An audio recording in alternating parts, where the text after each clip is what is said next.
Hi అండి. సొరకాయ కూర ఎంతమందికి పర్ఫెక్ట్గా తయారు చేయడం వచ్చో నేర్చుకుందాం. ముందుగా గిన్నె పెట్టాలండి. ఆయిల్ పోసి పోపు విత్తనాలు వేసుకొని ఉల్లిపాయలు పచ్చిమిరపకాయలు వేసుకోవాలి. ఉల్లిపాయలు రెడ్గా అయ్యాక సొరకాయలు వేసుకోవాలి. సొరకాయలు వేసి కలిపిన తర్వాత కొద్దిగా సాల్ట్, కొద్దిగా పసుపు వేసి కలపాలి. అన్నీ వేసి కలిపి మూత పెట్టాలి. మధ్య మధ్యలో మూత తీసి కలుపుతూ ఉండాలండి.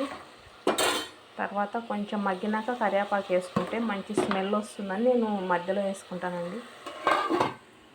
తర్వాత కొంచెం అల్లం వెల్లుల్లి పేస్ట్ వేయాలండి. తర్వాత టమాటాలు వేయాలండి. తర్వాత 2 స్పూన్ల కారం వేయాలండి. తర్వాత కొద్దిగా వాటర్ పోసి మూత పెట్టి ధనియాల పొడి వేసుకుంటే